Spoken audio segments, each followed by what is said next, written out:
Hello viewers, এখন আমি আপনাদেরকে দেখাবো কিভাবে একটি ডিভাইসের ম্যাক অ্যাড্রেস বের করতে হয়।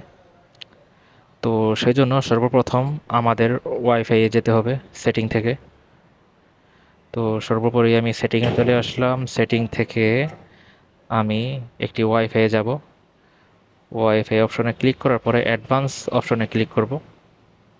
অ্যাডভান্স অপশনে ক্লিক করার পর প্রাইভেসি অপশন থেকে ইউজ র্যান্ডমাইজ ম্যাক এটিকে পরিবর্তন করে আমরা দিব use device Mac. Use device Mac click করার পরে আমরা এখান থেকে পাসওয়ার্ড দেব। দেখুন ইউজ ডিভাইস ম্যাক এখানে দেওয়ার পরে আমরা এখান থেকে পাসওয়ার্ড দেব।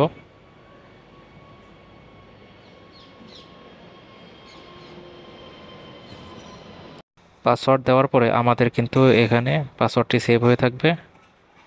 তারপর আমরা আমাদের হটস্পটে যাব, অর্থাৎ আমরা অন্য একটি মোবাইল দিয়ে যে হটস্পট আমরা শেয়ার করেছি সেই হটস্পটে গেলেই আমরা দেখব যে আমাদের এই কাঙ্ক্ষিত ম্যাক অ্যাড্রেসটি, যেটি আমাদের ডিভাইসের ম্যাক অ্যাড্রেস, এই ম্যাক অ্যাড্রেসটি নিয়ে আমরা আমাদের রাউটারে বসাতে পারবো এবং আমাদের ম্যাক ফিল্টারিং করতে পারবো রাউটার থেকেই। তো বন্ধুরা, আজকে ছোটো টিউটোরিয়ালটি এ পর্যন্তই। ধন্যবাদ।